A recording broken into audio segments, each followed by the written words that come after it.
खलीफा Erdogan का ख्वाब चकनाचूर हो गया है। इजराइल के हमले से तिलमिलाया है तुर्की देश। जानेंगे क्या चल रहा है यहाँ पर। तो वहीं दूसरी तरफ भारत का विमान तुर्की में कैसे अटक गया है। जियोपॉलिटिक्स में बहुत कुछ चल रहा है, हमेशा की तरह जानने को मिलेगा बहुत कुछ। आइए जानते हैं इन खबरों को विस्तार से। तुर्की को इस्लामिक खिलाफत का उत्तराधिकारी समझने वाले राष्ट्रपति रजब तैयब अर्दोगन अब यहूदी देश इजराइल पर हमलावर है। उन्होंने इजराइल को क्षेत्र के लिए सबसे बड़ा खतरा बताया है। तुर्की ने गुरुवार को कहा कि इजराइल को सीरिया से हट जाना चाहिए, वहां स्थिरीकरण के प्रयासों को नुकसान पहुंचाना बंद करना चाहिए। तुर्की के विदेश मंत्रालय ने कहा कि इजराइल क्षेत्रीय सुरक्षा के लिए सबसे बड़ा खतरा बन गया है। ये रणनीतिक अस्थिरता पैदा करने वाला, अराजकता पैदा करने वाला और आतंकवाद को बढ़ावा देने वाला है। तुर्की का बयान ऐसे समय में आया है जब इजराइल ने सीरिया में अपने हमले तेज कर दिए हैं। इजरायली अधिकारियों ने तुर्की को सीरिया से दूर रहने को कहा है। इजराइल ने तुर्की पर सीरिया को अंकारा संरक्षित क्षेत्र में बदलने की कोशिश का आरोप लगाया है। इजरायली वायुसेना ने बुधवार को सीरिया में हवाई ठिकानों पर हमले किए, जिन्हें मध्य सीरिया का हवाई क्षेत्र भी शामिल है। तुर्की की नजर इस हवाई अड्डे पर थी। इजरायली हमलों से अंकारा के लिए सैनिकों, हवाई सुरक्षा और अन्य उपकरणों को सीरिया में पहुंचाना और सामान्य रूप से सुविधाओं को संचालित करना कठिन हो जाएगा। रिपोर्ट कहती है कि सीरिया के T4 हवाई क्षेत्र में सेटअप स्थापित कर रहा है। ये इजरायली हवाई संचालन के लिए बड़ी मुश्किल खड़ी कर सकता है। IDF ने टेलीग्राम को बताया कि पिछले कुछ घंटों में इसके सीरियाई ठिकानों हमा और T4 पर बची हुई सैन्य क्षमता के साथ ही दमिश्क में सैन्य संरचना स्थलों पर हमला किया। IDF इजरायली नागरिकों के लिए किसी भी खतरे को दूर करने का काम जारी रखेगा। यरूशलेम पोस्ट की रिपोर्ट के अनुसार तुर्की का इरादा T4 बेस को ड्रोन सुविधा में बदलने का है। मिडिल ईस्ट आई की रिपोर्ट के अनुसार सीरिया में पुनर्निर्माण प्रयासों के दौरान हवाई क्षेत्र को सुरक्षित करने के लिए T4 या पालमेरा में S-400 वायु रक्षा प्रणालियों की अस्थायी तैनाती पर विचार हो रहा है। हालांकि इस पर अंतिम फैसला नहीं लिया गया है और तुर्की को इसके लिए रूस से मंजूरी लेनी होगी। खैर, अब जब यहाँ एक तरफ ये सब कुछ हो रहा है तो वहीं अमेरिका को डर लग रहा है कि उसके advance F-35 stealth fighter jet की टेक्नोलॉजी रूसी S-400 डिफेंस सिस्टम चुरा सकता है। अमेरिका की चिंता उस वक्त सामने आई है जब तुर्की ने S-400 एयर डिफेंस सिस्टम को सीरिया में तैनात करने का फैसला लिया है।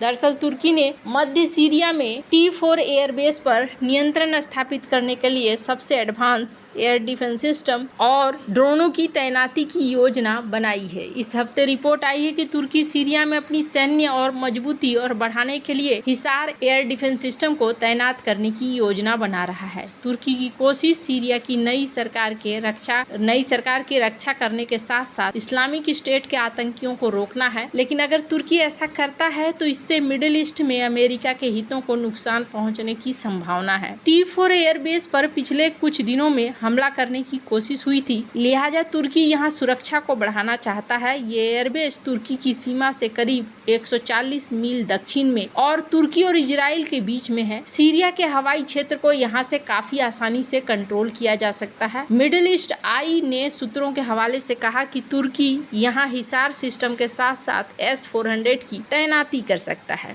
S-400 रूस में बना एयर डिफेंस सिस्टम है जो 250 मील तक लक्ष्यों को भेदने की क्षमता रखता है। S-400 डिफेंस सिस्टम को असली गेम चेंजर माना जाता है। साल 2019 में तुर्की ने रूस से $2.5 बिलियन के सौदे में इसे खरीदा था। यह प्रणाली 98,000 फीट की ऊंचाई पर स्टील्थ एयरक्राफ्ट से लेकर बैलिस्टिक मिसाइलों तक के लक्ष्यों का पता लगा सकती है और उन्हें नष्ट कर सकती है। इसका रडार 370 मील दूर मौजूद किसी हथियार को ट्रैक कर सकता है। इसके अलावा इसकी मिसाइलें 250 मील की दूरी पर हमला कर सकती है। माना जाता है कि T4 एयरबेस में अगर S-400 मिसाइल सिस्टम की तैनाती होती है तो इसकी जद में करीब करीब पूरा सीरिया आ जाएगा। इसके अलावा ये डिफेंस सिस्टम इजराइल, पूर्वी तुर्की और भूमध्य सागर के कुछ हिस्सों को भी कवर कर सकता है। इसलिए अमेरिका को डर है कि सिस्टम का रडार F-35 की स्टील्थ क्षमताओं को स्कैन कर सकता है। ये एक 5वीं पीढ़ी का स्टील्थ फाइटर जेट है जिसका रडार क्रॉस सेक्शन गोल्फ की गेंद से भी छोटा है। ये सटीक गाइडेड हथियारों के साथ 700 मील दूर लक्ष्य पर हमला करने में सक्षम है। पेंटागन ने तर्क दिया है कि S-400 का रखरखाव करने वाले रूसी तकनीशियन F-35 का डेटा चुरा कर कर उसे मॉस्को भेज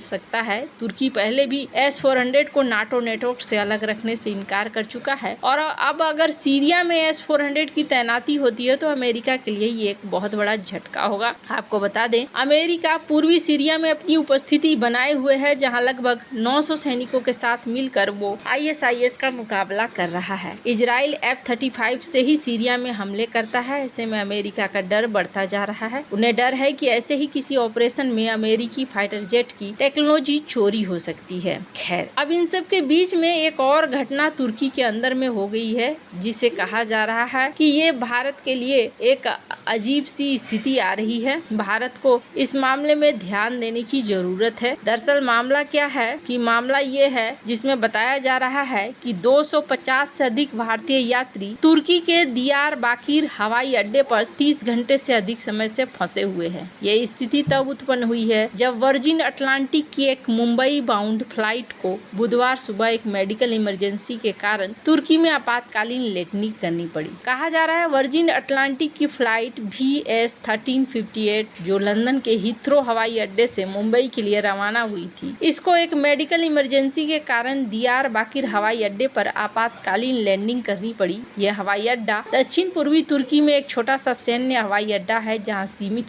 सुविधाएं हैं। लैंडिंग के बाद तकनीकी खराबी के कारण विमान उड़ान नहीं भर सका और यात्रियों को हवाई अड्डे पर ही रुकना पड़ा। यात्रियों को हवाई अड्डे के एक छोटे से क्षेत्र में सीमित कर दिया गया। उनके पास खाना, उपयोग करने योग्य शौचालय, फोन चार्जर जैसी बुनियादी सुविधाओं की कमी थी। 275 यात्रियों के लिए केवल एक शौचालय उपलब्ध था।